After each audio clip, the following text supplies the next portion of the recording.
kami kepada Tuhan. Karena kami percaya kami orang yang lebih dapat mengenal Tuhan. Terima kasih Tuhan. Kami hanya berterima kasih Bapa yang baik. Terima kasih. Haleluya. Mari kita katakan pujian.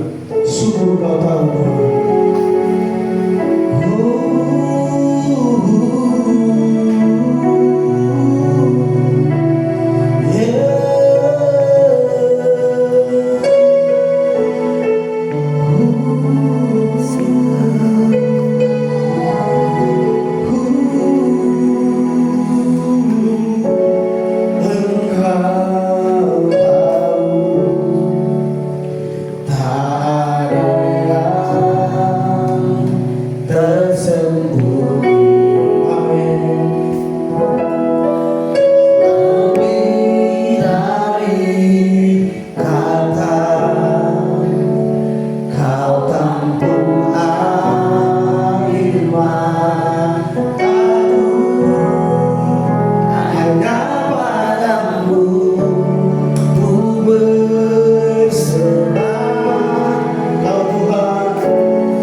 kami Tuhan berpaut dengan Engkau.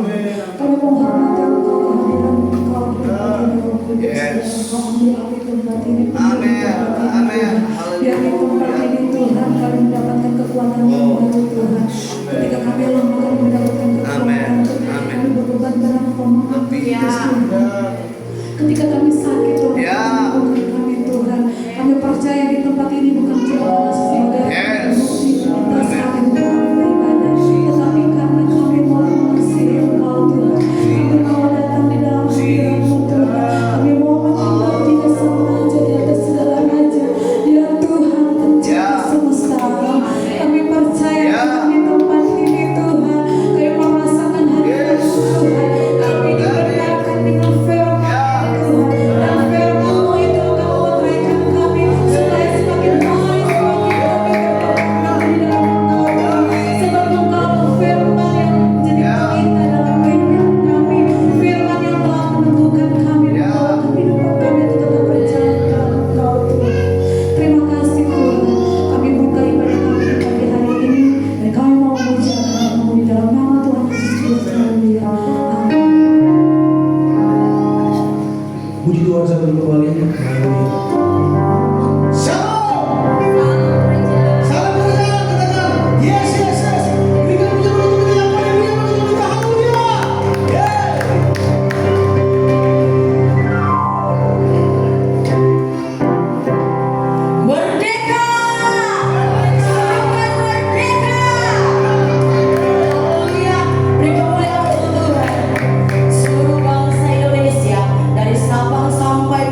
Haleluya. Sama banyak yang kita melewati dalam body di saat hari ini. Sampai katakan, berikan saudara bagi Tuhan kita yang paling mulia bagi Tuhan kita. Haleluya. Yes. Haleluya. Terima kasih Tuhan.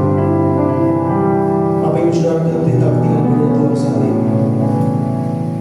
Bapak yang baik Tuhan. Terima kasih Tuhan.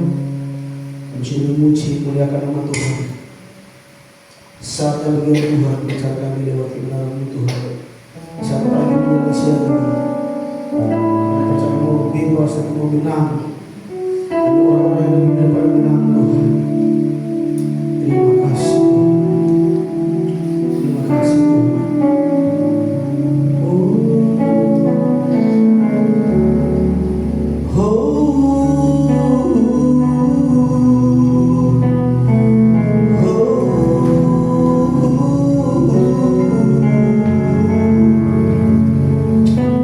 Hallelujah.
sebagaimana kami ada semua karena anugerah-Mu.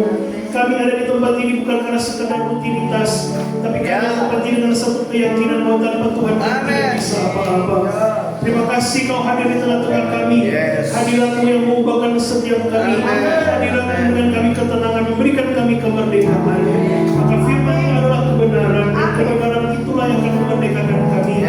Hati kami siap untuk ditaburi benih firman-Mu. Kami percaya bukan hanya sekedar ditaburi, akan bertumbuh berbuah tepat pada musimnya, 30, 60, 100 kali ganda. Rabi hamba-Mu, setiap kata kalimat adalah perkataan berkat, bukan karena kepintaran kecerdasan hamba, namun karena hikmat kuasa Roh Kudus yang mengawasi. Dan biarlah setiap firman yang disampaikan pada pagi hari ini bukan hanya sekedar menambah informasi bagi kami, namun benar-benar firman yang mengubahkan setiap kami. Terima kasih Tuhan Yesus, tempat ini penuh kemuliaan Tuhan. Kami berjanji kami tidak akan mencuri kemuliaan-Mu. Di dalam nama Tuhan Yesus, kami sambut firman-Mu yang diberkati, yang siap sambut firman Allah. Mari bersama dengan keyakinan iman kita katakan amin. Sorak-sorai dengan Tuhan Yesus. Silakan duduk Bapak Ibu Saudara yang diberkati oleh Tuhan. Terpuji nama Tuhan Yesus. Shalom. Salam kerajaan bagi kita semua. Puji Tuhan. Kita mengucap syukur kepada Tuhan. Saya bersyukur kepada Tuhan untuk kesempatan yang boleh Tuhan berikan di hari yang berbahagia ini, tepat di hari bangsa kita Indonesia merayakan kemerdekaan yang ke-80 tahun. Terima kasih untuk Bapak Gembala, sahabat saya, Pastor Dembele Poeso. Akhirnya setelah sekian tahun saya bisa ada di tempat ini. Puji Tuhan. Dan saya percaya inilah waktu yang Tuhan tetapkan bagi kita semua, bagi saya untuk ada di tengah-tengah saudara. Sebenarnya rencana awal bulan Juli, tapi ternyata pending. Gembala saudara pending pulang ke Bitung, saya juga pending pulang Manado. Makanya jadi pending. Nah inilah waktu yang terbaik. Pastor Dembele katakan, Pastor tanggal. Puji Tuhan. Terima kasih untuk kesempatan yang boleh diberikan, dan saya berdoa biarlah kita semua senantiasa ada dalam keberkat, perkenanan dan penyertaan Tuhan. Baik, langsung saja Bapak Ibu Saudara yang berkat oleh Tuhan. Ada yang sudah mengenal saya? Baik. Ada pepatah berkata tidak dikenal maka tidak disayang. Mungkin sekilas lihat wajah paling sering karena saya beberapa kali ada di tempat ini mengantar tamu ataupun bersama dengan gembala saya, Pastor Kilao. Ini nama saya Pastor Timothy Pangau. Sehari-hari saya melayani full time full heart di gereja kami JK His Grace di bawah pengembalaan Pastor Kilao. Saya bukan pengusaha, saya bukan orang yang bekerja di sekuler. Saya full time full heart bersama dengan Tuhan. Kalau saudara tanya, kenapa Pastor jadi pendeta, Pak Tim kenapa jadi pendeta? Jadi saya jadi pendeta bukan karena penglihatan. Ada orang jadi pendeta karena diberikan penglihatan, kau harus jadi pendeta. Diberikan mimpi, dijumpai Tuhan Yesus, kau harus jadi pendeta. Saya tidak demikian, saudara. Kalau saudara tanya Pak Tim kenapa jadi pendeta, jawaban saya sederhana. Saya jadi pendeta karena saya cita-cita menjadi pendeta. Saya punya cita-cita jadi pendeta. Saya bukan dari keluarga yang ada pendetanya. Hanya opa oma saya adalah majelis di gereja Masehi Injili Minahasa. Dan ketika opa saya yang adalah seorang penatua, setiap kali dia melayani hari Minggu, saya ikut dari sejak saya masih kecil. Jadi ketika opa saya melayani, saya duduk bersama dengan opa saya di kiri kanan mimbar. Dari situ saya lihat ada pendeta yang khotbah. Saya lihat itu dalam hati saya, kok kayaknya keren jadi pendeta. Bisa ngomong di depan banyak orang, apalagi kan ya saudara tahu pendeta di Gemim pakai jubah kayaknya keren ya saudara. Akhirnya saya cita-cita saya jadi pendeta. Saya bertobat tahun 2006 ketika saya masih kelas 2 SMA. Saya mengalami perjumpaan dengan Tuhan, saya mengalami kesembuhan di tahun 2006. Saya dari TK sampai SMA itu bersekolah di sekolah Katolik di Kota Manado. Jadi pengajaran Katolik cukup kuat buat saya, dan kelas 2 SMA itu saya mengalami perjumpaan dengan Tuhan, saya disembuhkan oleh Tuhan. Saya buat komsel di sekolah kami, di SMA kami dengan teman-teman saya. Saya sampai waktu itu dipanggil Pak Ustadz. Teman-teman saya, orang Manado bilang Bagara. Dipanggil saya Pak Ustadz karena saya sering bawa Alkitab, saya sharing firman Tuhan. Saya dikatakan sebagai Pak Ustadz. Saya hampir dikeluarkan dari sekolah SMA Resmundi. Saya hampir dikeluarkan, kenapa? Karena saya bawa anak teman saya. Jadi teman saya itu anak guru di sekolah kami tersebut dan seorang Katolik. Saya bawa dia untuk baptis selam, ketahuan, dan akhirnya saya diurus sampai di ruangan kepala sekolah. Tapi puji Tuhan akhirnya tidak sampai dikeluarkan. Teman-teman saya tanya, kamu mau lanjut di mana? Guru-guru tanya, kamu mau lanjut di mana? Teman-teman kebanyakan dokter, ya kan, apalagi Resmundi saudara. Kebanyakan itu dokter, kemudian ekonomi dan sebagainya. Ditanya ke saya, Timothy mau selanjut di mana? Saya menetapkan hati saya teologi. Dan akhirnya singkat cerita 2008 saya selesai SMA, kemudian saya berangkat ke Jakarta kuliah teologi 4 tahun, pas 5 tahun selesai. 2013 awal kembali ke Kota Manado untuk membantu pengembalaan almarhumah Pendeta Julian Lao. Dan sampai saat ini bersama-sama dengan Pastor Kilao di Jemaat Kristen Indonesia His Grace. Itu kesaksian singkat saya. Kalau mau tanya lebih, kalau mau bilang kesaksian tentang hidup pribadi banyak saudara, tidak akan selesai. Ya kan? Anak saya satu sekarang kelas 2 SD, 7 tahun menjelang 8 tahun. Mungkin juga saudara sudah tahu status saya saat ini duren, udah keren. Wow.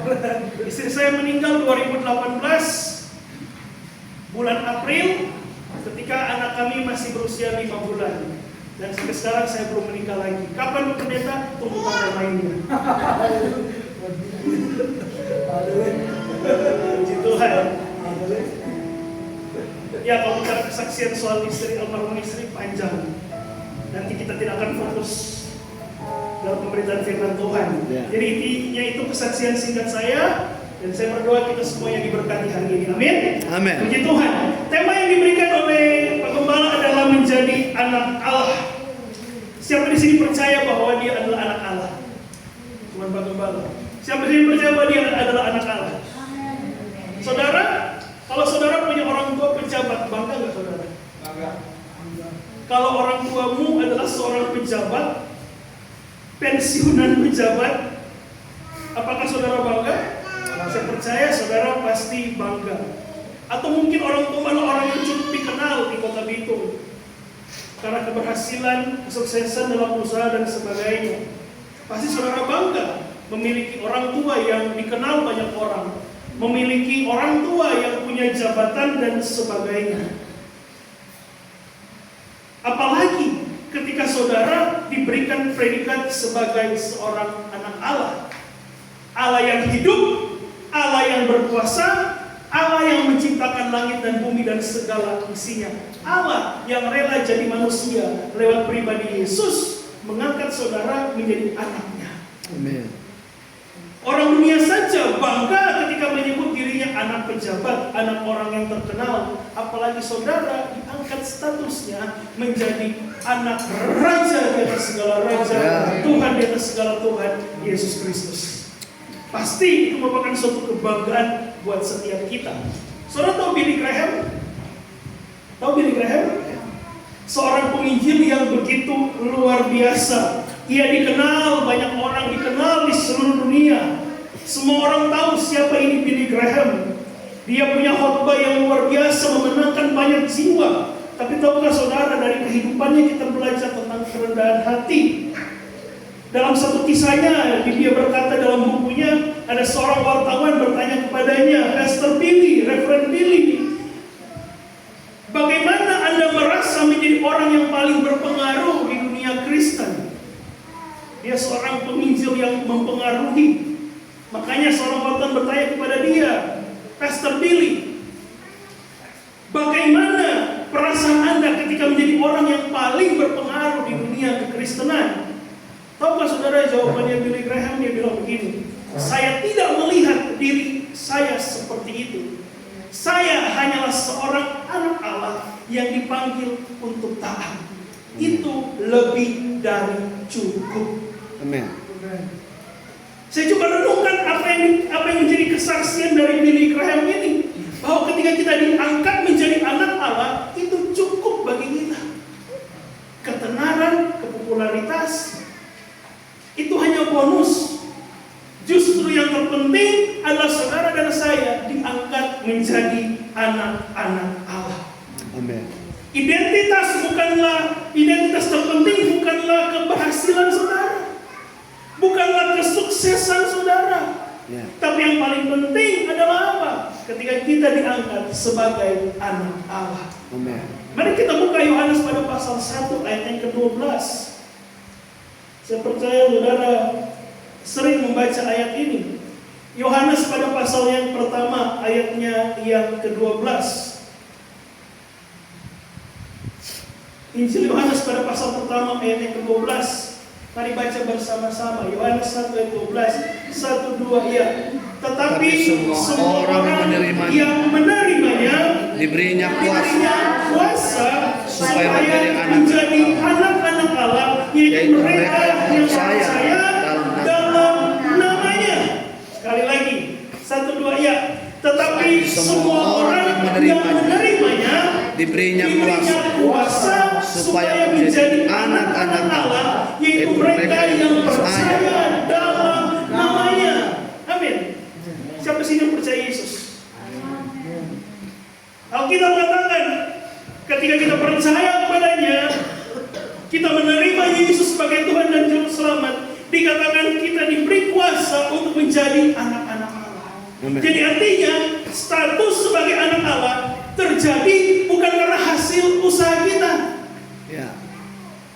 Menjadi anak Allah terjadi bukan karena hasil usaha kita, bukan karena kehebatan kita, bukan karena seberapa hebat kita dalam melayani Tuhan, bukan karena seberapa panjang gelar yang kita miliki, tapi bicara status anak Allah itu terjadi diberikan kepada kita karena iman percaya kita kepada Yesus. Amin. Karena iman percaya kita. Makanya Alkitab katakan tadinya hidup kita ini sia-sia. Hidup kita ini tadinya hancur karena dosa. Ya. Karena dosa manusia kehilangan kemuliaan Allah. Amin. Kita yang tadinya diciptakan sempurna, tubuh jiwa roh kita diciptakan sempurna. Ya. Tetapi karena apa yang Adam lakukan, dosa awal manusia, pada akhirnya kita kehilangan kesempurnaan itu. Ya. Tapi puji Tuhan, katakan bersama saya, puji Tuhan. Puji Tuhan. Tuhan mau mengembalikan kodrat saudara, kodrat ilahi saudara yang tadinya hilang karena kemuliaan Allah. Amin. Sang Pencipta mau mengembalikan kita kodratnya. Amin. Kembali kepada kodrat kita sebagai anak Allah. Ya. Lewat apa? Lewat pengorbanan Yesus. Makanya Alkitab katakan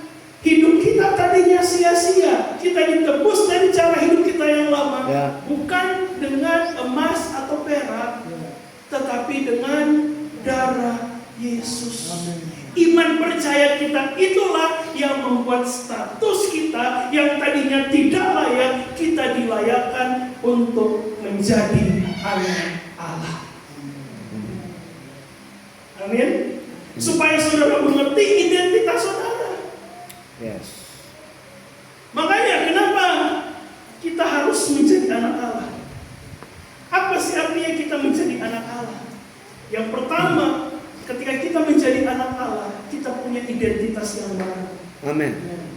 Katakan bersama saya, identitas. Identitas yang baru. Saudara, hari ini kita merayakan kemerdekaan Indonesia. Kita di sini adalah semuanya warga negara Indonesia. Ya. Atau ada warga negara asing di sini? Ada, Pastor? Ada warga negara asing? Singapura.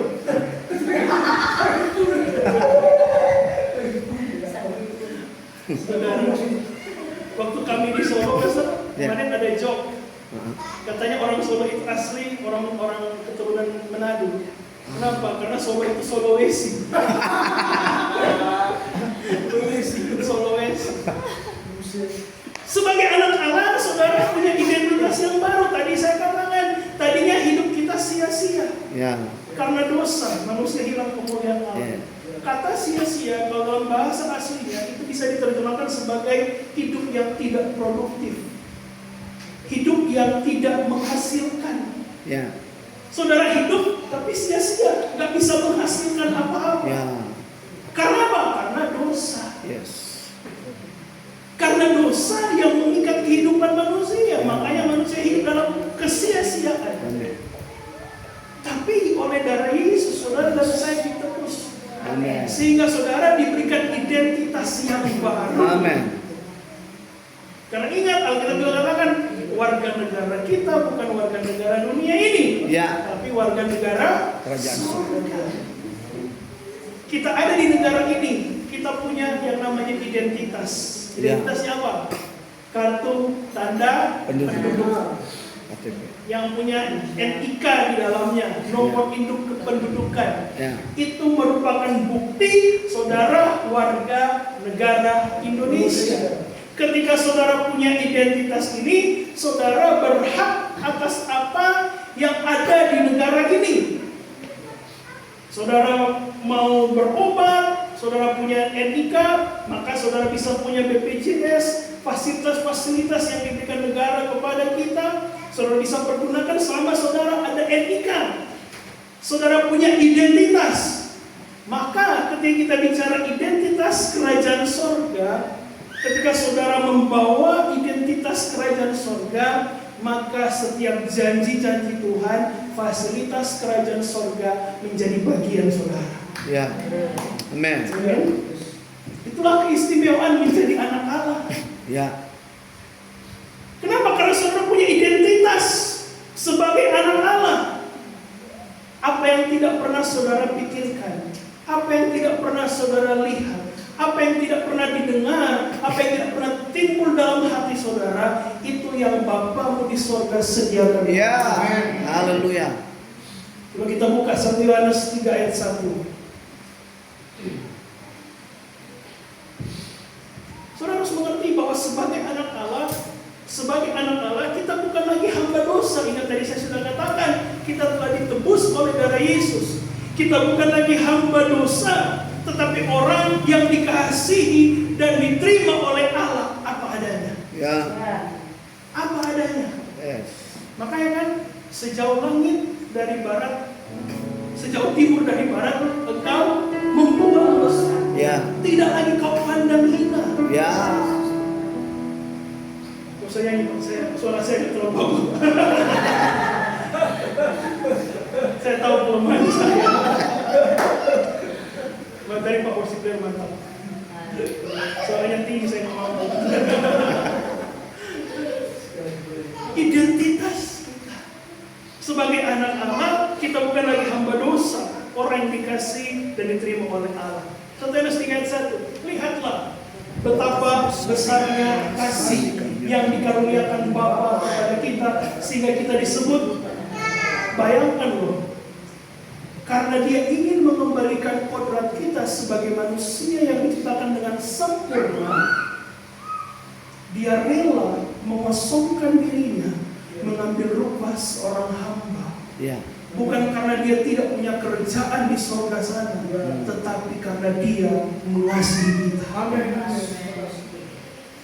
Betapa besarnya kasih yang dikaruniakan Bapa kepada kita, sehingga kita disebut anak-anak Allah. Dan ditegaskan, memang kita adalah anak, karena itulah kodratnya. Ya. Itulah hakikatnya Allah menciptakan kita. Yes. Allah menciptakan manusia, itulah hakikatnya. Makanya Kejadian 1 bilang, kita ini diberikan apa? Kuasa. Ya. Berkuasa atas segala ciptaan yang lain. Makanya ditegaskan kembali, karena kasih Yesus, kita yang Bapa karuniakan kepada kita, sehingga kita disebut, diangkat, diubah statusnya menjadi anak Allah. Kenapa? Karena memang itulah kodratnya. Ya. Itulah kodrat kita. Itulah hakikatnya kita. Yes. Karena itu dunia tidak mengenal kita, sebab dunia tidak mengenal Dia. Kalau anak pejabat, anak orang kaya dikenal banyak orang.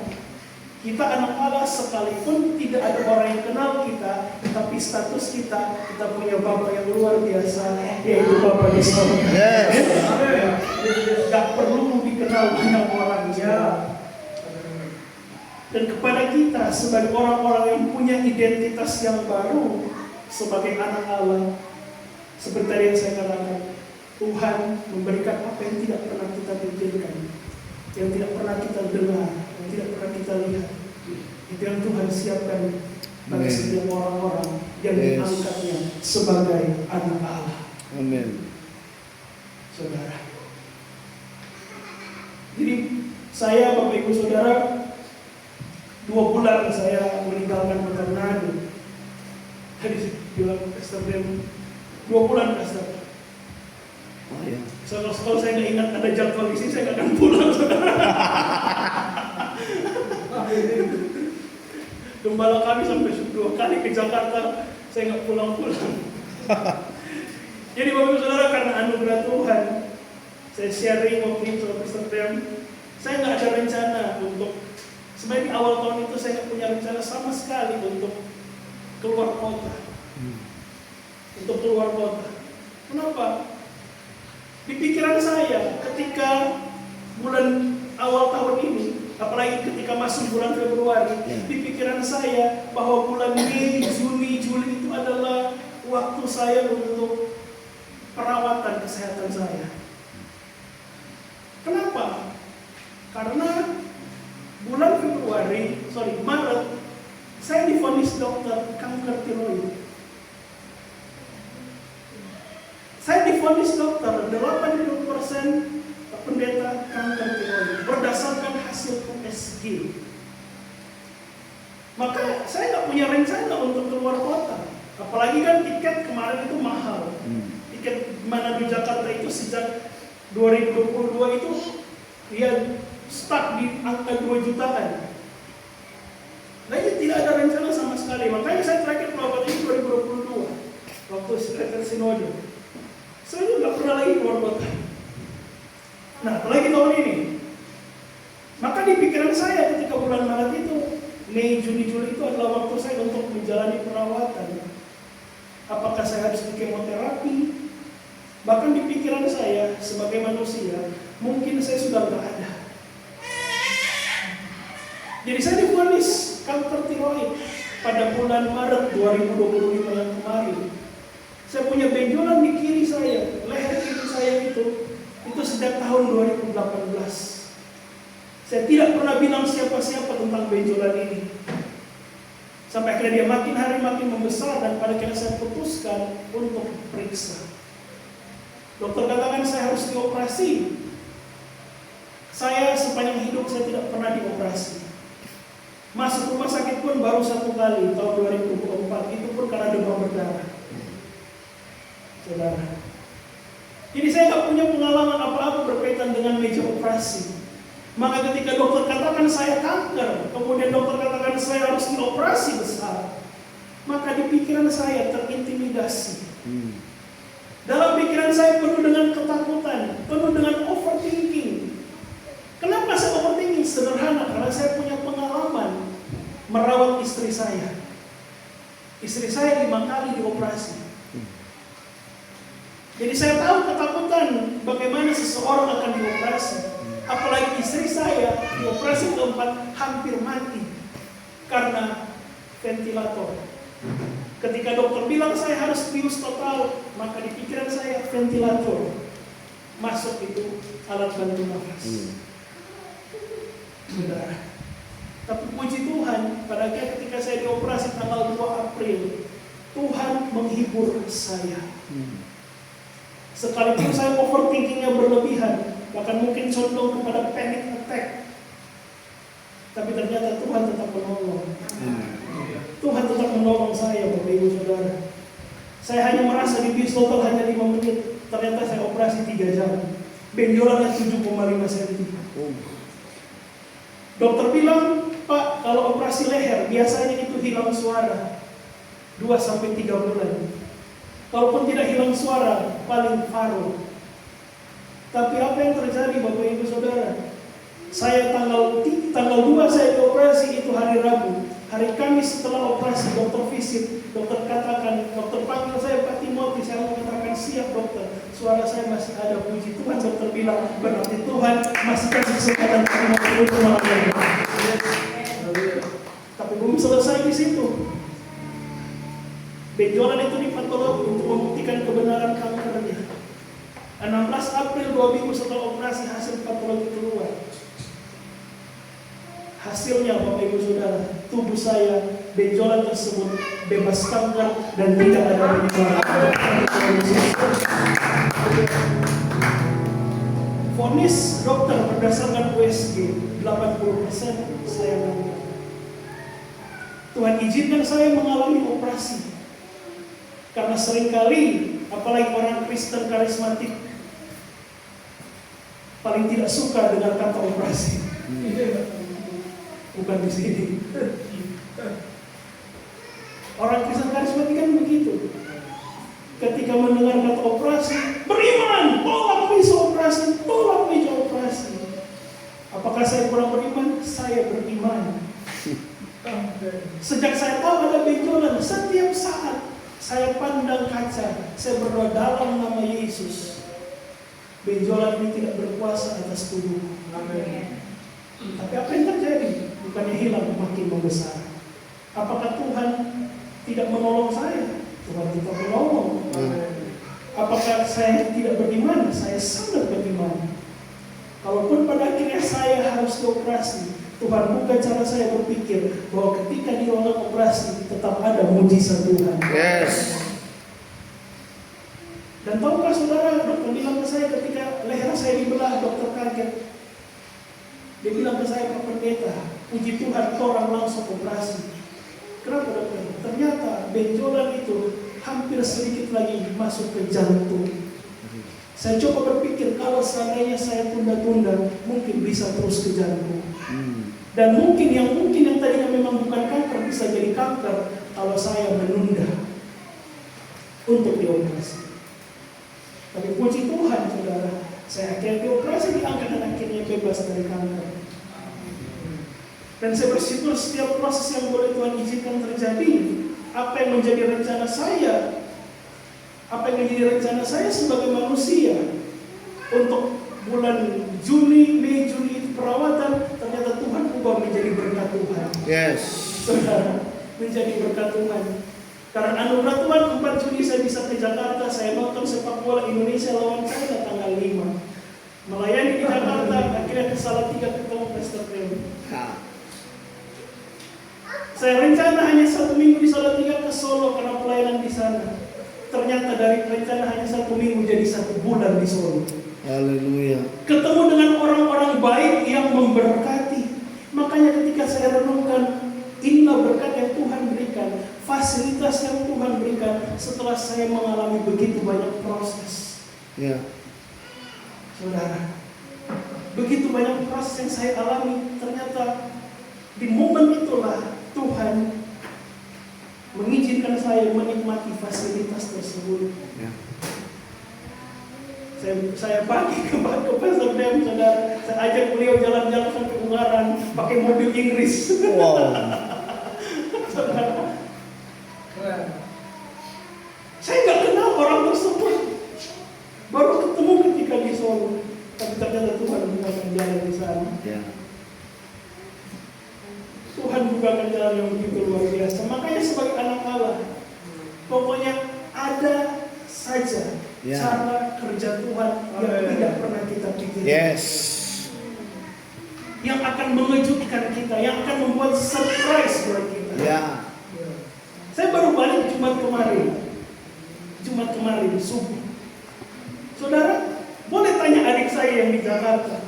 Waktu saya packing buat mau berangkat, saya beli tiket itu kan sekarang harganya kita sudah turun 1,2 batik lagi. Saya tambah bagasi 5 kilo, 300.000 jadi 1,5. Karena saya tahu barang bawaan saya banyak. Ternyata saudara, ketika saya timbang di rumah sama adik saya di Jakarta, ternyata lebih dari 25 kilo.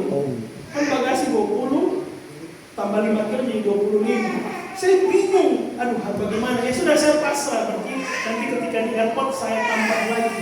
Dan biasanya kalau harga airport lebih mahal dibandingkan ketika kita booking dari awal. Ya. Saya cek ternyata hampir 29, sekian. Saya sudah coba keluarkan. Saya keluarkan tas ransel saya yang jadi berat. Saya bawa 2 tentengan kalau saya coba bawa, keluarkan dari bagasi. Akhirnya saya pasrah. Saya bilang ke adik saya, biar tuh nanti kakak bayar ketika di bandara dia tambah bayar. Paling ya tambah 300-400 ribu. Karena dia lebih 4 kilo. Tahu nggak saudara? Saya jalan dari rumah kami di Cinere naik taksi ke bandara Jakarta. Masih dalam perjalanan saudara, masih di tol. Tiba-tiba masuk WA. WA-nya bilang apa?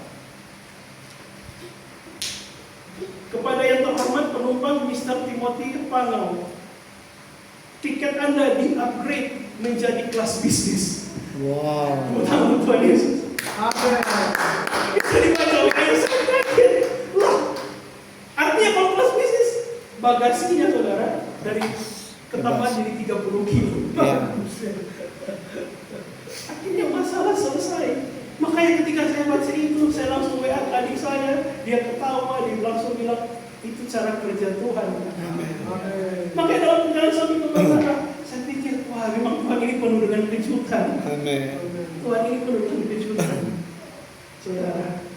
Nah jadi sebagai anak Allah, ketika kita punya identitas yang baru sebagai anak Allah, maka yang terbaik, yang tidak pernah saudara pikirkan, yang tidak pernah saudara dengar, tidak pernah saudara lihat, itu yang Tuhan siapkan buat kita saudara. Amin. Amin. Katakan bersama saya anak Allah. Saya anak Allah. Itu identitas saya. Merdeka. Haleluya Tuhan Yesus. Haleluya. Nah, itu hak sebagai anak Allah yang tadi saya katakan, ketika kita punya identitas yang baru, kita punya hak. Kita menikmati setiap apa yang disiapkan Bapa bagi anak-anaknya. Seperti tadi saya katakan. Tapi ingat, ketika kita bicara tentang hak, kita juga harus bicara tentang kewajiban. Jadi yang senang-senang dulu saya bilang tadi, ya kan? Kalau kita bicara tentang anak Allah, tadi kita terima hak. Ketika kita punya identitas yang baru sebagai anak Allah, maka hak kita yang tadi yang tidak pernah kita pikirkan, tidak pernah kita Tuhan siapkan. Fasilitas yang Tuhan siapkan bagi kita. Tapi ingat sekali lagi, ketika kita bicara tentang hak, ingat ada juga kewajiban di sana. Saudara punya identitas negara Kesatuan Republik Indonesia, warga NKRI. Hakmu apa? Tadi saya bilang fasilitas kesehatan, BPJS, ya kan, dan sebagainya. Sekalipun kadang yang tidak sesuai dengan apa yang kita harapkan. Tapi itu menjadi hak kita. Tapi sebagai warga negara ada yang namanya Kewajiban. Kewajibannya apa? Banyak. Bayar pajak, ya kan? Sekalipun banyak kontroversi. Tapi itu jadi kewajiban kita. Nah, demikian juga sebagai anak Allah. Jangan hanya menuntut hak. Ya. Tuhan, aku perlu ini. Ketika dengan khotbah saya, oh Pastor Timothy bilang kita punya fasilitas, berarti saya punya hak untuk klaim. Yes, itu hakmu. Tapi ingat, jangan juga hanya sekedar menuntut hak tanpa melakukan apa yang menjadi kewajiban kita. Ya. Nah, sebagai anak Allah, apa kewajiban kita? Sederhana. Kewajibanmu sebagai anak Allah adalah apa? Hidup sama seperti Bapamu. Amin. Kewajiban kita sebagai anak Allah adalah hidup sama seperti Bapa. Kita punya hak, punya fasilitas yang Tuhan berikan. Tapi ingat, sebagai anak Allah, Tuhan mau kita hidup sama seperti Dia. Itulah kewajiban kita. 1 Yohanes 2 ayat 6. 1 Yohanes 2 ayat 6.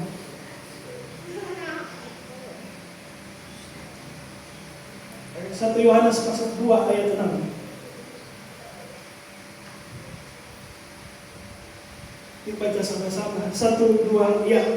Barang siapa mengatakan bahwa ia adalah dia wajib hidup sama seperti Kristus telah hidup. Sekali lagi, bukan hanya sekedar hak, tapi kita sebagai anak Allah punya kewajiban. Ya. Kewajiban apa? Kita apa? Hidup sama seperti Kristus telah hidup. Artinya, ketika saudara identitasmu diubahkan oleh Tuhan menjadi anak Allah, saudara harus bawa identitas itu. Kenapa? Karena identitasmu sebagai anak Allah itu mencerminkan Bapamu. Yes. Jadi jangan sampai kau bilang, saya anak Allah, kau bawa identitas anak Allah, tapi kau tidak mencerminkan Bapamu di surga. Ya. Tujuannya apa? Tujuannya supaya orang di luar sana yang tidak mengenal Tuhan, ketika melihat kehidupanmu yang mencerminkan Kristus, mereka akan tertarik untuk apa? Untuk percaya kepada Yesus lewat kehidupanmu. Amen. Karena tujuan kekristenan selain keselamatan, yang kedua adalah hidup menghasilkan buah. Untuk apa saudara selamat, tapi ternyata saudara tidak menghasilkan buah? Ya. Makanya dua hal ini tak bisa dipisahkan, keselamatan dan menghasilkan buah. Ya. Kemanapun saudara berada, identitasmu sebagai anak Allah saudara bawa, dan itu akan mencerminkan Bapamu yang di surga. Makanya Alkitab mengatakan, kalau kita ada di dalam Yesus, gak bisa ditawar, wajib. Wajib. Ya. Bukan sunnah. Wajib hidup sama seperti Kristus telah hidup. Bagaimana dengan kita, Bapak Ibu Saudara? Apakah kita selalu menuntut hak kepada Tuhan, Ya. tapi ternyata kita lupa kewajiban kita? Ya. Hidup kita sembarangan, tidak mau mengampuni, Ya. sulit melepaskan kebiasaan lama. Ya. Bagaimana orang akan melihat Bapa yang di surga, lihat anaknya kok kacau begitu? Ya. Maka mari jalankan kewajiban kita. Ya. Kalau kita ingin menghasilkan buah bagi banyak orang, maka mari jalankan kewajiban kita. Yes. Matius 5 ayat 9 bilang begini, berbahagialah orang yang membawa damai karena mereka akan disebut anak-anak Allah. Ya. Orang yang membawa damai. Damai itu dinikmati oleh siapa? Oleh banyak orang di sekitar kita. Ya. Coba saudara renungkan, saudara ada di komunitas saudara, orang di sekitar saudara, apa yang mereka rasakan bersama saudara? Damai kah? Atau, aduh, Pastor, kita tiap kali ngobrol dia hilang kami sejahtera.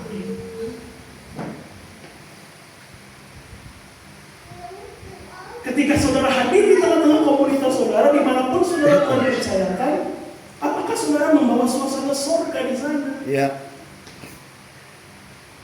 Keluarga di tempat ini, ibu-ibu, bapak-bapak, jalankan kewajiban kita sebagai anak Allah. Perhatikan suamimu, perhatikan istrimu. Lihat apakah ketika suamimu ada di tengah-tengah keluarga, ketika istrimu ada di tengah-tengah keluarga, apakah ada suasana surga di dalamnya? Aduh, Pastor, kalau sampai lagi datang, bukan suasana surga, suasana neraka.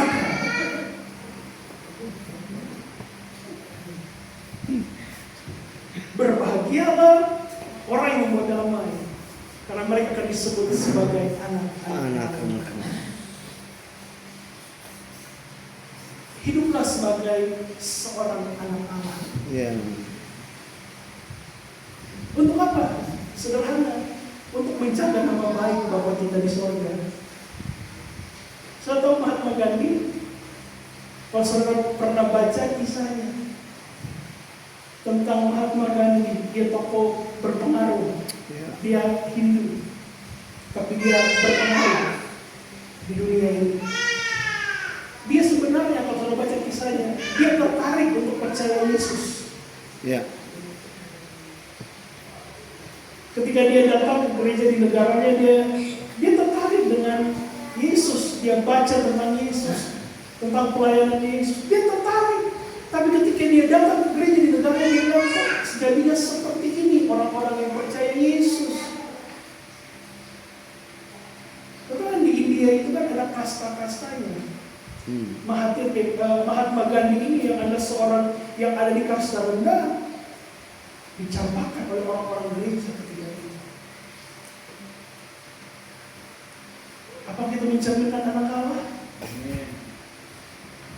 Pada akhirnya Mahatma Gandhi dia berkata, dia pernah bilang dia sangat menyukai ajaran Yesus. Ya. Tapi kenapa dia bertemu dengan orang-orang Kristen yang tidak mencerminkan Yesus? Yes. Itu jadi kewajiban kita. Ya. Katakan bersama saya, kewajiban saya. Kewajiban saya. Hidup sama seperti Yesus. Sama seperti Yesus. Amin. Amin. Tapi Pastor, bagaimana mungkin saya bisa seperti Yesus? Saudara punya Roh Kudus. Amin. Dia akan memampukan saudara. Ya. Dia akan memampukan saudara. Yes. Roh Kudus akan memampukan. Kalau saudara tanya kepada saya, Pastor, bagaimana saya bisa mengampuni? Ya. Bagaimana saya bisa mengampuni orang yang menjahati saya? Bagaimana saya bisa mengampuni istri saya, mengampuni suami saya, ini sudah terlalu jahat. Pastor, bagaimana saya bisa lepas dari kebiasaan buruk, rokok, minum, dan sebagainya? Bagaimana saya bisa lepas dari itu? Sederhana. Punya kemauan kan? Ya. Punya kemauan kan?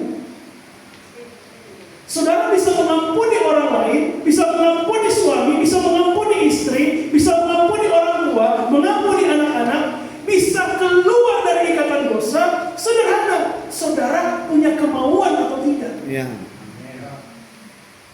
Kemauan itu bagian kita. Amin. Bicara tentang kemauan itu bagian kita. Kita memilih untuk apa? Saya mau berubah. Saya mau mengampuni. Saya mau bebas dari ikatan dosa. Ya. Saya mau mengampuni. Dari kemauan kita. Terus tugasnya Tuhan adalah memampukan kita. Yes. Lewat apa? Roh Kudus. Roh Kudus.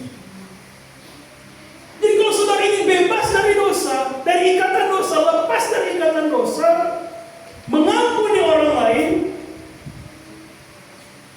dimulai dari diri sendiri. Ya. Punya kemauan. Serahkan kemauan itu kepada Tuhan. Aku mau mengampuni, aku mau bertobat, aku mau menyayangi istri dengan segenap hati, menyayangi suami, keluarga segenap kehidupanku aku mau serahkan, berubah kepada Tuhan. Yes. Serahkan semua dalam tangan Tuhan. Amin. Roh Kudus, mampukan aku. Ya. Mampukan aku, karena sebagai manusia aku tidak mampu. Ya. Tapi Tuhanlah lewat kuasa Roh Kudus yang memampukanku. Amin. Sehingga Roh Kuduslah yang memampukan kita untuk mengampuni Yes. orang yang bersalah pada kita. Roh Kuduslah yang memampukan kita untuk apa? Bebas, terlepas dari segala ikatan dosa. Amin. Makanya saudara, kalau ada orang konseling dengan saya, kemudian dia minta dilepaskan, saya tanya, kau ada di sini karena apa? Keputusanmu sendiri atau karena desakan orang lain? Ya. Karena kalau karena desakan orang lain, tidak akan tuntas. Ya. Harus dari kemauan dulu. Ya. Amin. Makanya seringan kita dengar ungkapan begini, awal dari pemulihan adalah apa? Keterbukaan. Ya. Keterbukaan itu terjadi karena apa? Keputusan dari diri sendiri untuk mau terbuka, mau menyerahkan hidup kepada Tuhan. Amin. Dan Tuhan yang menolong, memampukan kita. Amin. Amin. Jadi itu kewajiban kita untuk hidup sama seperti Kristus telah hidup. C.S. Lewis berkata begini, saya kutip, anak-anak Allah harus menunjukkan keluarga mana yang mereka miliki dengan cara mereka hidup. Ditunjukkan sebagai anak Allah, cara mereka hidup itu seperti apa. Jadi sebagai anak Allah jangan hanya menuntut hak, Ya. tapi ada hal yang harus kita jalankan, yaitu apa? Kewajiban kita. Kalau saudara sudah mengerti hak dan kewajibanmu sebagai anak Allah, maka saudara akan masuk ke dalam poin yang terakhir, yaitu Roma 8 ayat 17 sebagai anak Allah. Roma 8 ayat 17.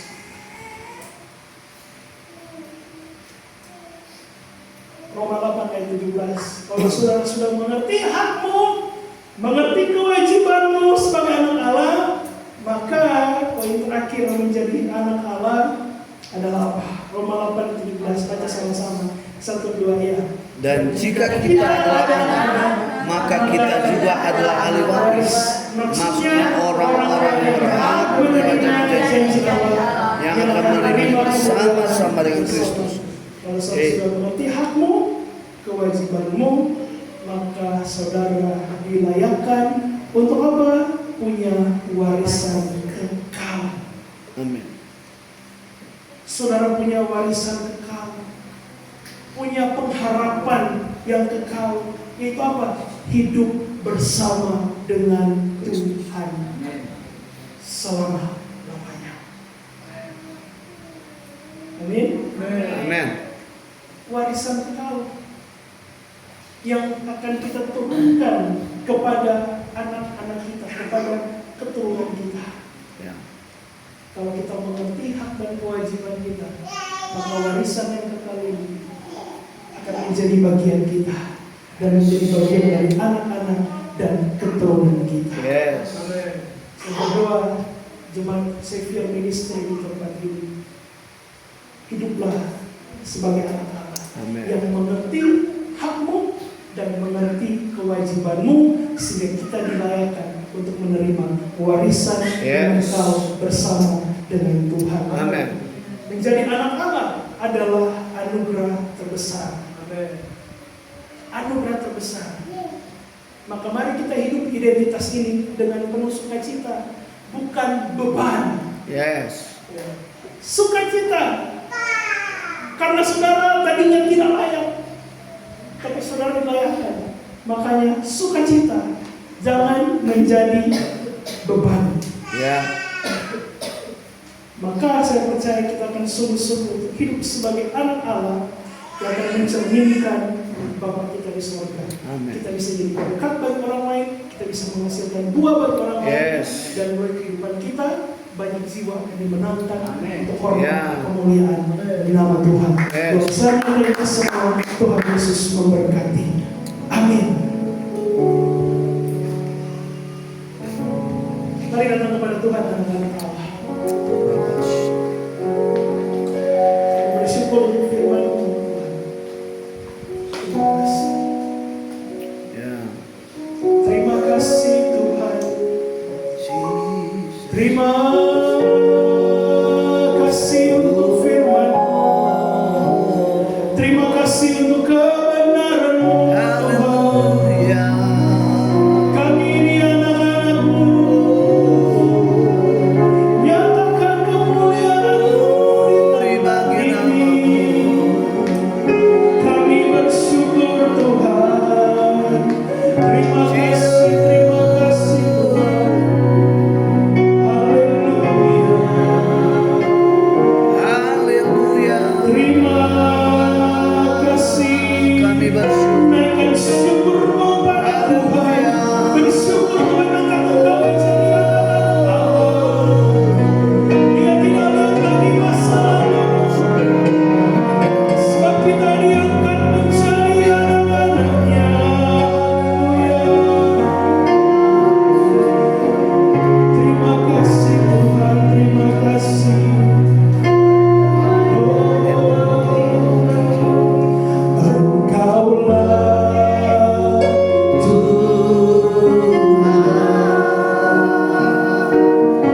berdaulat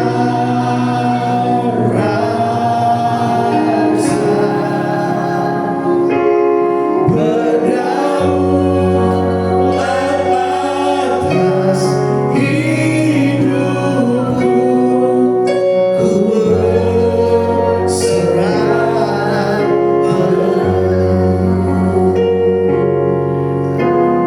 ku rindu setiap waktu hidup di kebenaran-Mu,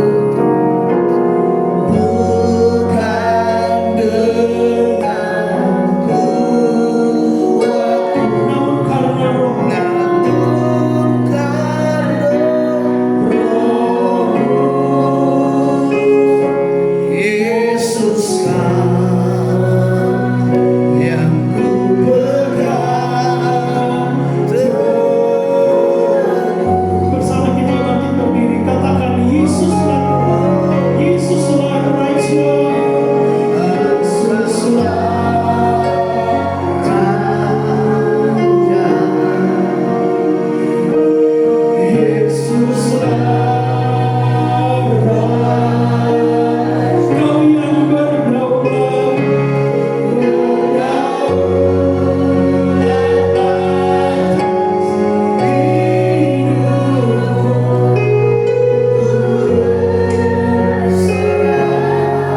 sekali lagi katakan Engkaulah Raja, Kau yang berdaulat atas hidupku, ku berserah.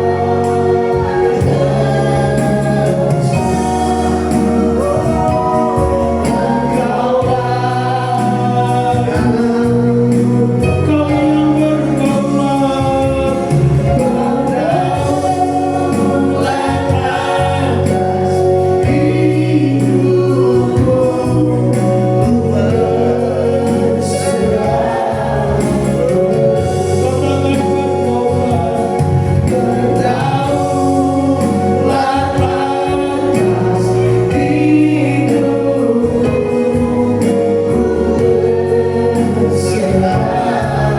hidupku, sorak-sorai.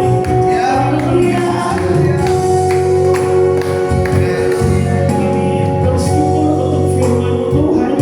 Ajar kami bukan hanya sekedar mendengar, ajar kami menjadi pelaku firman. Terima kasih untuk kebenaran-Mu pada hari ini. Berdoa bagi setiap jemaat Tuhan.